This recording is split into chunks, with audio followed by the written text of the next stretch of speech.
디모데전서 4장 7절 8절 다 같이 일어서셔서 하나님 말씀 봉독하겠습니다. 4장 7절 8절입니다. 자, 다 찾으셨습니까? 같이 읽도록 하겠습니다. 자, 시작. 그러나 속되고 늙은 부녀들의 꾸며낸 이야기들을 거부하고 도리어 하나님의 성품에 이르도록 스스로 훈련하라. 육체의 훈련은 유익이 적으나 하나님의 성품은 모든 일에 유익하며 현재의 생명과 다가올 생명의 약속을 지니고 있느니라. 아멘.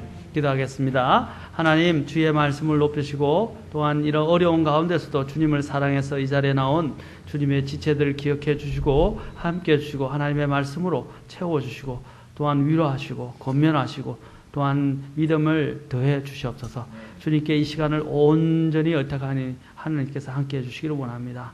예수님의 귀한 조남을 받들어 기도하옵나이다. 아멘. 앉으시겠습니다. 자, 계속해서 경건에 대해서 제가 계속 강조하면서 이제 설교를 하고 있습니다. 자, 경건할 때 우리는 경건의 신체적인 훈련처럼 또한 영적인 훈련도 그만큼 중요하고 영적인 훈련을 하는 데 있어서 신체적 훈련과 비슷한 점이 많다라는 것입니다. 육체적 훈련에서도 우선순위를 관리해야 하고, 그렇죠? 우선순위를 잘 정해야 합니다. 그 다음에 두 번째로 시간을 관리를 할 수 있어야 됩니다. 그 다음에 세 번째로는 또한 물질 관리도 잘 해야 합니다. 또 네 번째로는 또한 품성 관리도 잘 해야 합니다. 자, 품성 관리와 함께 또한 또 대두되는 것이 절제의 문제라고 할 수 있습니다. 마찬가지로 영적인 것도 하나님 앞에서 우선순위를 잘 설정해야 돼요. 우리가 보통 신앙생활 할 때 가장 큰 문제가 뭐냐면 하나님 앞에 당연히 기본적으로 드려야 할 것들을 취해서 내 육신의 유욕이나 아니면 내가 급한 일들에 그것을 대체시켜버린다는 사실입니다. 절대로 하나님의 것을 빼앗지 말라 이 말입니다. 그렇죠? 그래서 하나님께서 마르다에게 예수님께서 마리아에게 와서 마리아를 보내달라고 독촉하고 있는 그 마르다에게 예수님께서 뭐라고 말씀하셨습니까?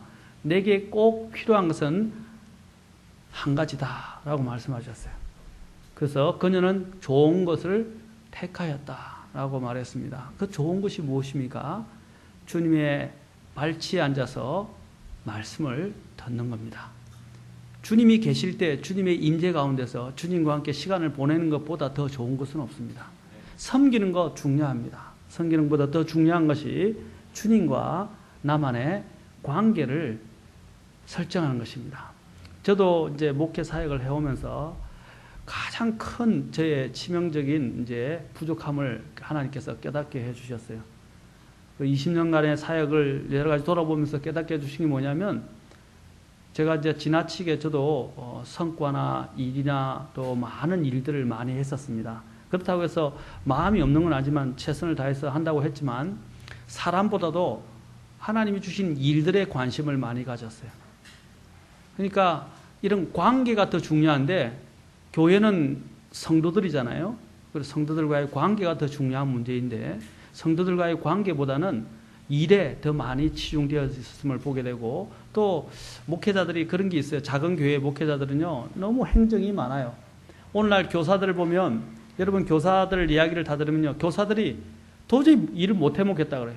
못 해먹는 것이 물론 교권이 무너진 것도 있지만은, 교권의 문제도 있지만은, 또 하나의 문제가 뭐냐면, 교사가 교사 준비를 수업 준비를 해야 되는데 수업 준비보다는 쓸데없는 보고서 작성하고 뭐 또 행정적인 것들을 다 정리해서 보고해야 되고 이런 것들이 너무 많다는 거예요. 잡다한 일로 인해서 이 잡다한 일을 누군가가 대신해 주는데 이것들을 늘 매여 있고 쫓기게 되고, 그러다 보니까 수업 준비를 못 하는 거예요.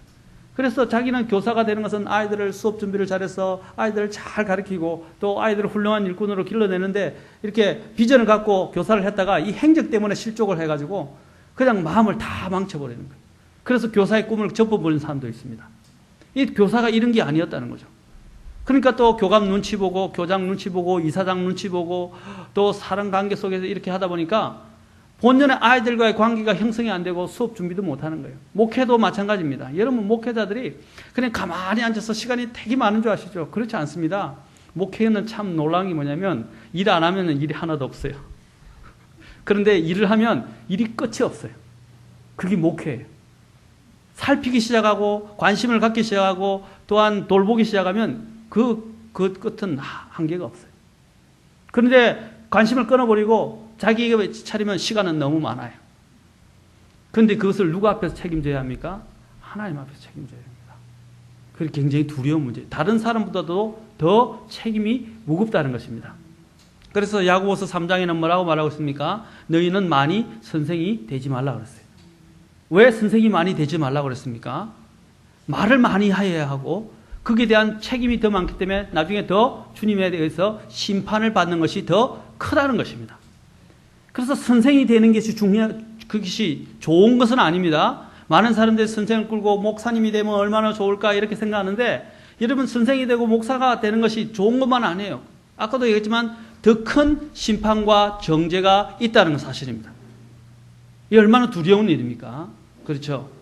그래서 그것이 결코 좋은 건 아니에요. 저도 보면 목회를 하면서 그 깨달았던 건 뭐냐면 하나님은 일보다도 더 중요한 것은 사람을 케어하는 일이라는 것입니다.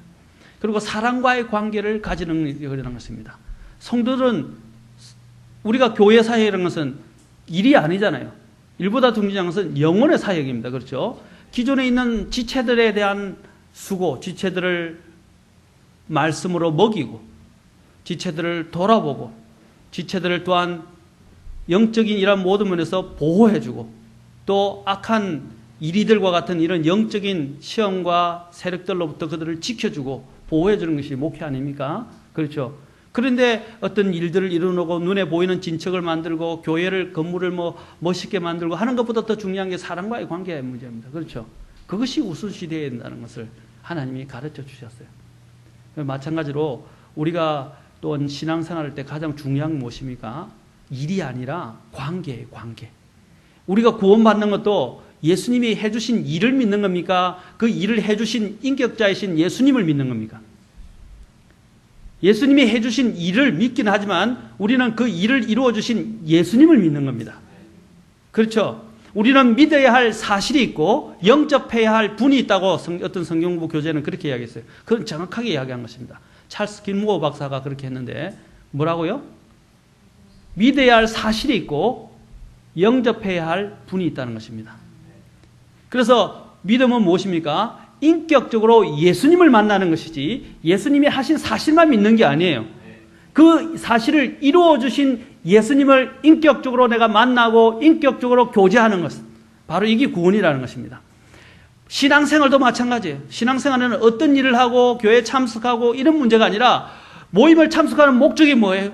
내가 또한 이렇게 성경을 읽는 목적이 뭐예요? 내가 기도하는 목적이 뭡니까? 또 섬기는 목적이 뭐예요?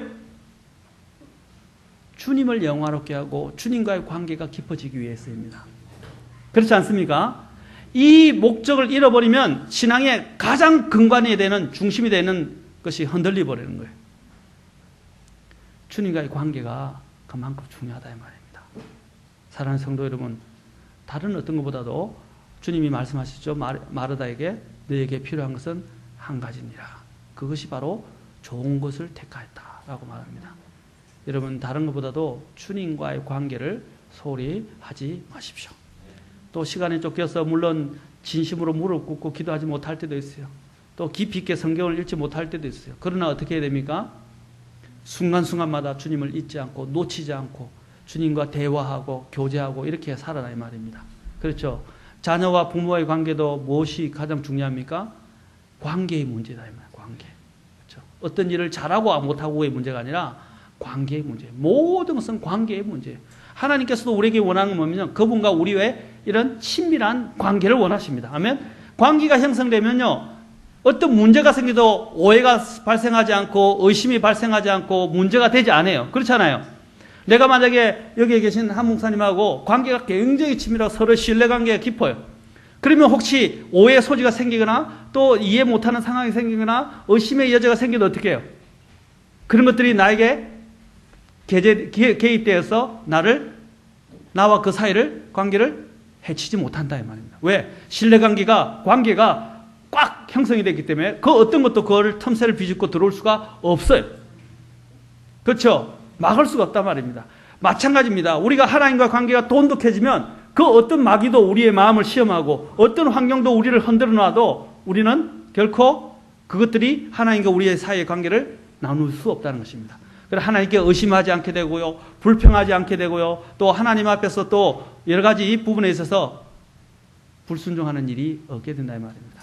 사랑하니까, 관계가 친밀하니까 목숨까지도 내어줄 수 있게 되는 겁니다.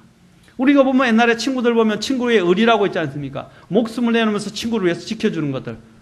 성경이 말하고 있지 않습니까? 자기의 생명을 내어놓는 친구가 제일 친구라고 말씀하셨죠. 요한복음에서. 그렇죠? 그보다 더 친한, 더한 친구는 없다고 말씀하셨어요. 우리 주님께서는 우리의 친구로서 우리를 위해서 목숨을 내어놓으셨어요. 그러면 우리는 주님의 친구라 불려진다고 한다면, 친구로 불려지기에 합당하다고 한다면 과연 주님을 위해서 목숨을 내어놓을 수 있냐 이 말입니다. 우리 주님이 말씀하시는 그 우정의 친밀한 그 약속의 말씀을 위하여 우리가 기꺼이 목숨을 내어놓을 수 있냐 이 말입니다. 안 된다는 거죠. 그렇죠. 주님과의 관계의 문제가 가장 중요합니다. 여러분 주님과 정말 인격적으로 생생한 그리고 정말 친밀한 이런 관계를 형성하고 계십니까? 주님과 끊임없이 대화하십니까? 저도 어제 여러 가지 일들로서 눌려서 잠을 잘 못 잤어요. 잠을 잘 못 잤지만 눌리는 가운데 요즘은 계속 기도합니다. 눌리면서 자면서도 계속 기도합니다. 교회 여러 가지 공사부터 모든 일들이 지금 막 산재에 있어요. 공사뿐 아니라 사람의 문제, 또 우리 형제 자매들의 여러 가지 아픔들 이런 문제들을 안으면서 자면서도 신음하면서 그냥 무의식 중에 꿈도 그렇게 꾸고요. 쉬는 시간에 막 자다 일어나면 그냥 기도합니다. 그냥 머릿속에서 마음속에서 깨어나면서부터 기도하기 시작합니다. 계속 그래요. 왜냐하면 이건 내가 해줄 수 있는 문제가 아니거든요. 이 문제를 해결해 줄 수 있는 주님밖에 없잖아요. 내가 어떻게 뭘 해줄 수 있습니까? 그래서 주님 앞에 그냥 기도하는 거예요. 이런 주님과의 관계가 가장 우리 신앙생활에서 제일 중요하다. 이것이 경건의 생활에 있어서 중대한 기초가 된다는 것입니다. 여러분 주님과의 관계를 잘해야 주님의 품성이 나에게 나타나기 시작합니다. 그냥 되는 게 아니에요. 그래서 우리는 무엇보다도 우리의 마음들을 잘 통제해야 합니다. 베드로후서 3장 11절에서는 우리가 어떤 사람이 되어야 마땅하뇨 라고 말했지 않습니까? 우리가 마지막 날들에 주님이 오실 때가 되어가는데 어떠한 사람이 되어야 마땅하겠느냐 라고 말합니다. 여러분, 이런 어떠한 사람이라는 것은 어디서 형성이 되는 것입니까? 주님과의 관계 속에서 형성되어진다라는 것입니다. 우리는 이런 부분을 우리는 성경을 통해서 많은 예들을 볼 수 있습니다. 대표적으로 우리 예수님을 보십시오. 예수님이 이 지상에 계실 때 물론 예수님의 하나님께서 보내신 그 뜻을 성취하는 것입니다. 무엇입니까? 십자가에서 우리 죄인들을 위한 구속의 일들을 성취하시는 것입니다. 그리고 또한 마귀의 일들을 멸하시는 것입니다. 그리고 그분의 교회를 세우시는 것입니다. 자, 주님께서 이러한 목적들을 가지고 일을 시작하셨지만 그러나 주님께서 이러한 일을 성취하신 데 있어서 항상 아버지 하나님과 함께 하셨어요. 아버지께서 내 안에 거하신다고 그러시고 또 너희가 나를 본 자는 아버지를 보았다고 말씀하시면서 그분께서는 아버지의 관계가 한 번도 지상에 있는 동안 깨어진 적이 없어요. 십자가에 돌아가실 때는 죄의 덩어리가 되셨기 때문에 죄의 저주가 되셨기 때문에 하나님 아버지부터 버림을 받을 수밖에 없고 그 순간만은 버림을 받았지만 영원히 끊어졌지만은 그러나 그 전까지는 한 번도 예수님은 하나님 아버지와 떨어진 적이 없어요. 그 관계가 삼위일체의 관계입니다. 그 관계가 지속되었던 것입니다. 우리 주님께서 지상에 계실 동안에도 하나님 아버지와의 관계를 결코 소홀히 하신 적이 없으시다는 것입니다. 그래서 주님은 또한 더 깊이 주님과의 관계를 가지기 위해서 어떻게 하셨어요? 하나님의 말씀을 읽으셨어요. 주님께서는 어떻게 하셨어요? 회당에 가서 하나님의 말씀을 펼치셔서 이사야를 읽지 않았습니까? 그분은 늘 회당에 가셔서 성경 말씀을 늘 기억하시고 성경을 가까이 두셨어요. 그런데 그뿐 아니라 그분은 어떻게 하셨습니까? 주님께서는 또한 기도하셨어요. 더 주님과 하나님 아버지와의 관계를 이 땅에 있는 동안 육체를 입고 계신 동안에는 어떻게 해요? 울부짖고 눈물로 간구하고 기도했다고 히브리서에서 이야기하고 있습니다. 그래서 들으신 바 되었다고 말씀하고 있습니다. 그분께서도 지상에 계실 동안에 울며 부르짖고 하나님 앞에 통곡하고 기도했던 것처럼 하물며 우리의 더 연약한 우리 인간들은 더더욱 하나님 앞에 매달리고 기도해야 되지 않겠습니까? 하나님과의 관계를 위하여 더 기도해야 되지 않겠습니까? 주님께서는 그렇게 기도하셨을 뿐 아니라 어떻게 하셨어요? 철야 기도하셨죠? 새벽에도 늘 주님께서 미명에 일어나서 기도하셨죠? 그렇죠? 그리고 또 모든 일을 마치시고 한적한 곳에 물러가셔서 또 기도하셨죠? 또 어떤 일을 12제자를 택하시기 전에도 주님께서 기도하셨죠? 주님께서 공생애를 시작하시기 전에 40일 광야에서 또한 어떻게 해요? 사탄의 시험을 받으면서 기도하셨죠? 사랑하는 성도 여러분, 주님은 하나님 아버지와의 관계를 놓친 적이 없어요. 그것이 우리의 경건의 생활에 있어서 본이 된다는 것입니다. 여러분은 어떻습니까? 혹시 이 일들을 아직도 중요시하지 않고 놓치고 있지는 않습니까? 예, 세상이 바쁩니다. 먹고 살기 바쁘고 정말 힘들고 고달프고 이리 쫓기고 저리 쫓기고 또 어떤 때는 마음이 찢기고 그렇죠? 여러 가지 어려운 일들이 많이 일어납니다. 그럼에도 불구하고 이 모든 것들을 해결할 수 있는 열쇠를 쥐고 계신 분이 누구입니까? 누구세요? 예, 우리 주님이, 우리 주 하나님입니다. 그러면 우리 주 하나님과 앞에 우리는 나가야 합니다. 우리는 또한 예수님뿐 아니라 성경의 위대한 인물을 제가 많이 들을 수 있겠지만 대표적인 몇 사람만 잠깐 들어서 말씀드리겠습니다.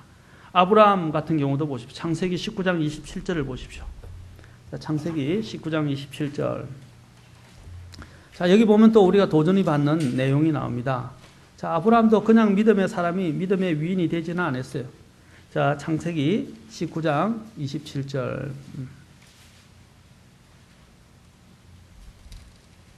자, 여기 보면 아브라함이 보십시오. 아침에 일찍 일어나 어떻게 해요? 주 앞에 섰던 곳에 이르렀다 돼 있어요. 자, 여기서 아침에 일찍 일어나서 주 앞에 섰던 곳에 이르렀다. 그가 왜 아침에 이곳에 이르렀을까요? 그리고 또 여기서 주 앞에 섰던 곳이라고 말하고 있습니다. 이 말은 뭡니까? 그가 늘 주님과 교제하던 장소가 있었다는 것입니다. 자, 또한 창세기뿐 아니라 창세기 20 여러분 이삭을 바치는 내용과 관련해서 창세기 22장을 보십시오. 22장에서도 22장 4절을 보십시오. 그가 하나님께서 이삭을 바치라고 이야기했을 때 그가 어떻게 했습니까? 자, 4절에 그때 셋째 날에 아브라함이 눈을 들어 그것을 멀리서 바라보니라. 자, 여기서 보면 눈을 들어 바라본 것이 어디라고 생각되어지십니까? 바로 하나님께서 말씀하신 곳을 그는 바라보았던 것입니다. 그것이 바로 속죄가 있는 곳이에요. 앞으로 속죄를 해야 할 곳입니다.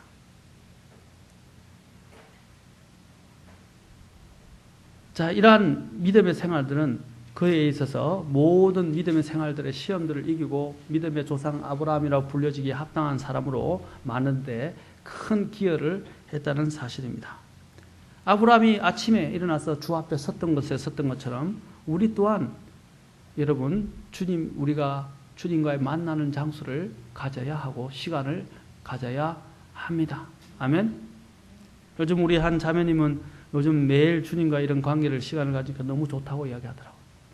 너무 충성하고 이제 그런 것들이 일시적이 되면 안 돼요. 지속적으로 되면요 시험에 들지를 않아요. 시험이 왔다 도망가요. 무슨 뜻이 아십니까? 유혹이 와도 그냥 그냥 턱 치고 공이 튕겨져 나가는 것처럼 튕겨져 나가버려요. 그것이 바로 실제적인 경건의 능력이라고 할 수 있습니다. 또 경건의 능력에 대해서 더 자세하게 제가 계속 살펴볼 것입니다. 다윗도 보십시오. 시편 5편 3절을 보시면 뭐라고 그랬습니까? 오 주여 아침에 내가 기도하고 주께 기도하고 아침에 주께 기도하고 여기 보면 이들은 대개 믿음의 사람들을 보면 요즘은 이 세상이 워낙 좀 거꾸로 돌아다가 보고 또 세상이 이렇게 바뀌다 보니까 저녁과 밤이 바뀐 사람이 많아요. 밤낮이 바뀌어졌죠. 특히 이 전등 문화, 전기 문화가 그렇죠. 전기 문화가 사람들의 밤낮을 바꿔 버렸어요. 그래서 밤형 인간도 많고 새벽형 인간보다는 밤형 인간이 많습니다. 또 새벽형 인간도 있죠. 그러나 이제 믿음의 사람들을 대개 보면 항상 아침에 먼저 일어나서 주님과의 시간을 관계를 가졌다는 사실입니다. 만약에 어떤 분들은 도저히 몸이 또 안 되는 사람들이 있어요. 그런 사람들은 어떻게 해야 됩니까? 자기 전에 그렇죠. 다음 날을 준비하면서 주님 또 하루를 반성하면서 주님과의 깊이 있는 시간을 가지는 것도 괜찮습니다. 아이들 때문에 힘들고 지치고 아무것도 못했죠? 그러면 아이들 재워놓고 작은 짧은 시간이나마 주님과 깊은 관계 시간을 가져보십시오. 그리고 기도하시고 주무시기 바랍니다. 그렇지 않습니까? 만약에 그러면 새벽을 하든지 이것도 아니고 저것도 난 못한다 그러면 점심시간에 하세요. 또 점심시간 없다 그러면 난 모르겠어요. 알아서 하세요. 점심시간 확보해서 아이들 학교 다 보냈고 그렇죠? 아이들 오기 전에 이제 치울 거 치우고 정리한 시간 남았잖아요. 그럼 그 시간을 확보해서 주님 앞에 드려보십시오. 제가 이야기했죠. 빨래보다도 청소보다도 더 중요한 문제가 뭐라고요? 주님과의 관계 시간입니다. 그렇죠? 그걸 정리를 하시라 이 말입니다. 자, 여기도 보면 다윗이 아침에 주께 기도한다고 말하고 있고 그런 주님과의 시간을 또한 가졌습니다. 여기에 히브리서 11장에 나오는 이런 믿음의 전당에 이 믿음의 조상들이 서게 된 이유는 그들이 뭐라고 그랬습니까? 하나님을 기쁘시게 했던 자들이라고 불려지고 있습니다. 하나님을 기쁘시게. 그럼 어떻게 하는 게 기쁘게 하는 것이라고 했습니까? 믿음이 없이는. 그렇죠? 그들은 믿음으로 하나님을 기쁘시게 한 사람들이었습니다. 그러면 하나님을 기쁘시게 했다는 것을 가장 첫 번째 그 바로 11장 우리가 알고 있는 6절, 7절에서 6절에서 그 앞에 누구를 지금 이야기를 먼저 하고 있어요? 한번 보세요. 히브리서 11장. 누구를 먼저 이야기했어요? 이제 더 본격적으로 우리가 한번 알아봅시다. 영적 훈련을 위해서 영적인 경건의 훈련을 위해서 반드시 수반되어야 하는 요소들을 우리는 보게 되는데 11장 6절 바로 앞에 누가 예시되어 있습니까? 대표적으로 처음에 히브리서 11장 보세요. 안 보고 계신가? 누가 나와요? 그 다음에 또 에노. 자, 그렇죠. 자, 아벨은 믿음으로 하나님 앞에 헌물을 드렸던 대표적인 사람입니다. 그렇죠? 자, 아벨. 자, 이 아벨과 더불어서 바로 히브리서 11장에서 또 한 인물을 또 들고 있는데 누구를 이야기합니까? 아까 믿음이 없이는 하나님을 기쁘시게 하지 못하니 그 앞에 누구 있어요? 에노. 자, 하나님을 기쁘시게 하고 또한 이런 믿음을 세워가고 경건에 훈련하는데 제일 중요한 문제가 뭐냐? 그렇죠? 바로 하나님과 동행하는 것입니다. 하나님과 동행하고 하나님의 뜻대로 하나님을 섬기는 거예요. 하나님의 뜻이 무엇입니까? 하나님의 말씀이 하나님의 뜻 아닙니까? 아벨을 왜 하나님께서 받아들이셨습니까? 하나님의 뜻대로 하나님께 헌물을 드렸거든요. 그러나 가인은 자기 뜻대로 하나님께 헌물을 드렸어요. 제가 전에 말씀드렸죠. 순종이라는 것은 내가 원하는 방식대로 내 기분대로 그 일을 성취하는 게 아니라고 그랬죠. 뭡니까? 그것을 명령을 내리고 그것을 요구한 사람들의 그 수준에 맞아요. 만약에 여러분들이 고객이라고 생각합시다. 여러분이 고객이고 저쪽에 이제 주문하는 사람이에요. 그러면 주문이 내가 이제 그 사람의 주문을 받아들여야 되는데 물론 기성품도 있어요. 그러나 어떤 부분들을 이제 제조해야 됩니다. 근데 제조해서 연구를 해서 서로 팀 회의를 하는데 저쪽에서 이제 요청하는 그 고객이 우리한테 와서 이런 오다를 내리면 이 부분들을 이렇게 제조해야 우리가 저 상품을 쓸 수 있습니다. 이렇게 제조해 주십시오. 이런데 그건 아니라고 난 내 마음대로 자기가 원하는 대로 이렇게 해야 된다고 해서 제조를 하면 그게 팀이 또 계약이 성사가 되겠어요? 성사가 될 수가 없어요. 그럼 고객을 잃는 겁니다. 제조업체는 뭡니까? 그 고객의 요청을 귀담아 들어서 가능한 한 이것이 가능하다면 그 고객의 요청에 따라 주물을 만들든지 어떤 제품을 그렇죠? 시제품을 만들어내는 거예요. 마찬가지예요. 우리도 하나님께서 우리에게 요구하시는 부분에 하나님의 뜻에 맞춰서 우리가 하나님 앞에 나아가야 되지 내가 원하는 뜻대로 하나님을 섬긴다면 하나님 기뻐하시지 않는다 이 말입니다. 가인의 문제가 바로 그거에 있었다는 것이죠. 자기가 원하는 방식대로 하나님을 섬겼다는 겁니다. 하나님이 원하는 방식대로 가요. 제가 전에도 이야기했죠. 자녀들이 아빠, 엄마가 원하는 방식대로 순종을 해야지. 자기가 원하는 대로 방식대로 순종하면 그 순종이냐는 거죠. 순종이 아니죠. 그렇죠? 자, 예를 들면 야, 너 이거 설거지통에 좀 갖다 놔라 이렇게 했는데, 자, 이렇게 요거는 접시는 이렇게 놓고 여기에 놓고 요거는 조용히 잘 내려놔 했는데 그걸 거꾸로 놨어요. 그렇죠? 그거는 순종이에요? 그건 제대로 된 순종이 아니라는 거죠. 그렇죠? 또 순종의 태도에 대해서 이걸 조심스럽게 놔야 되는데 탁 집어 던졌어요. 그 순종이에요?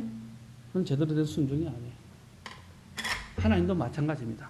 하나님 앞에 나갈 때 우리의 태도와 하나님 앞에서 말씀하신 방식대로 우리 자신을 드리는 것이 믿음이라 이 말입니다. 아멘? 그런데 많은 사람들이 그렇지 않아요. 하나님이 말씀하신 방식대로 가는가? 왜 이 세상이, 이 기독교가 이렇게 엉망이 된 것입니까? 왜 이 기독교가 돌연변이처럼 이렇게 잘못되어 가고 있습니까? 하나님이 말씀하신 방식대로 하나님을 찾아가지 않는다는 거예요. 그걸 뭐라고 그러냐면 종교라고 그래요. 가인은 바로 종교의 창시자예요.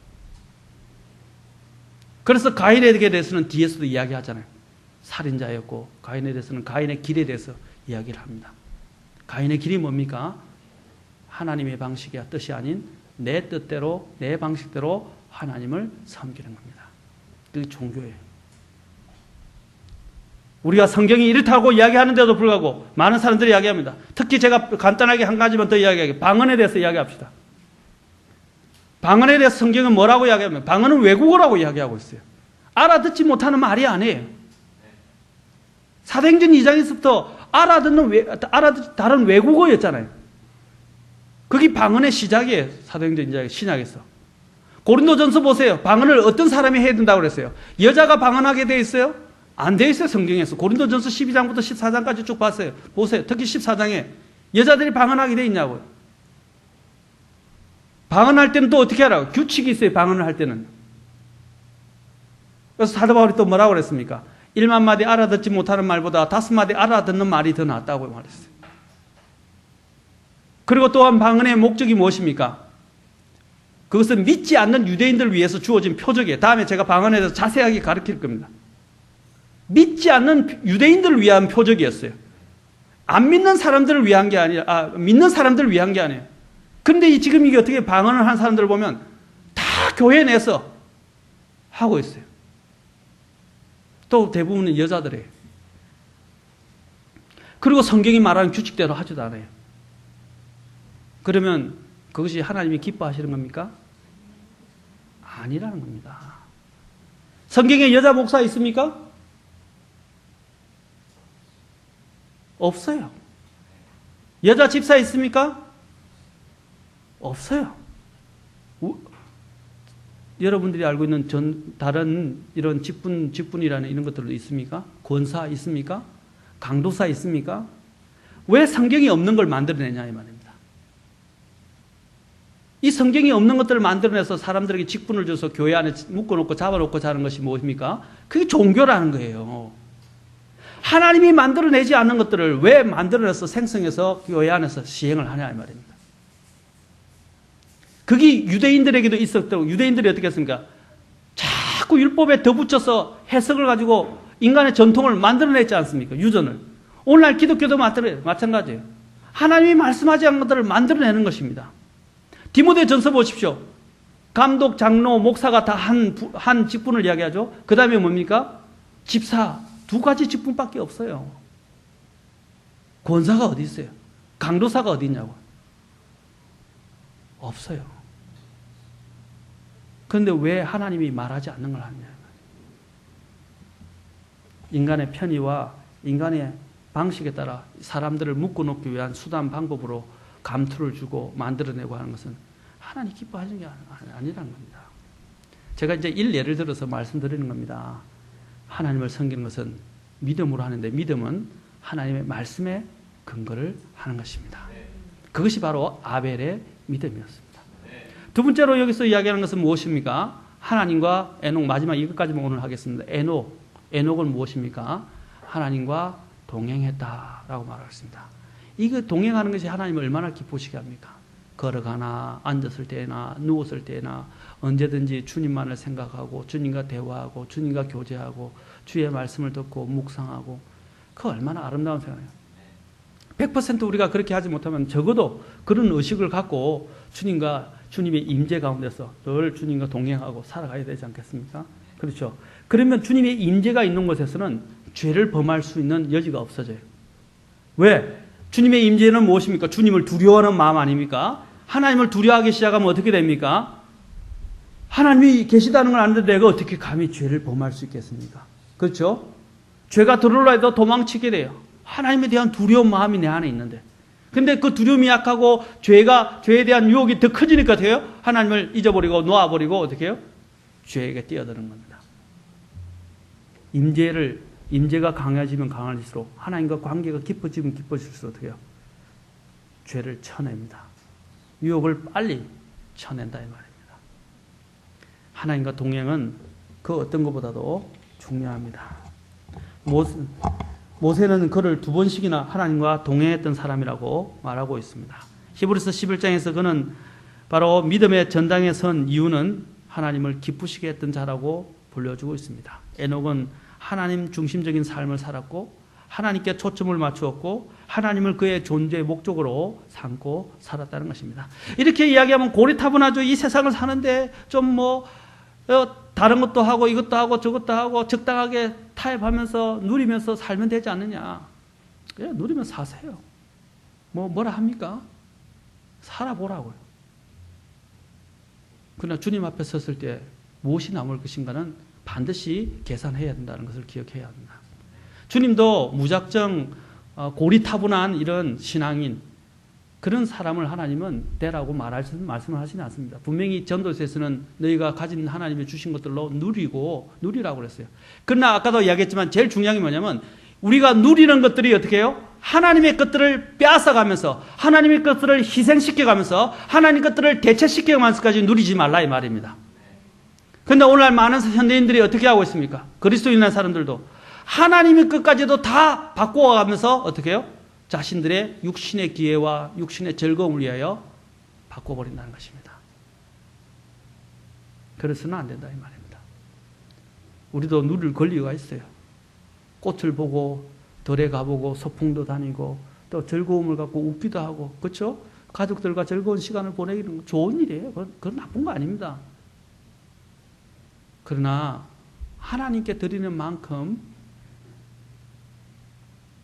사실 내가 이 세상에서 보내는 것들이 하나님께 드리는 것보다 더 많다면 문제가 있다 이 말입니다.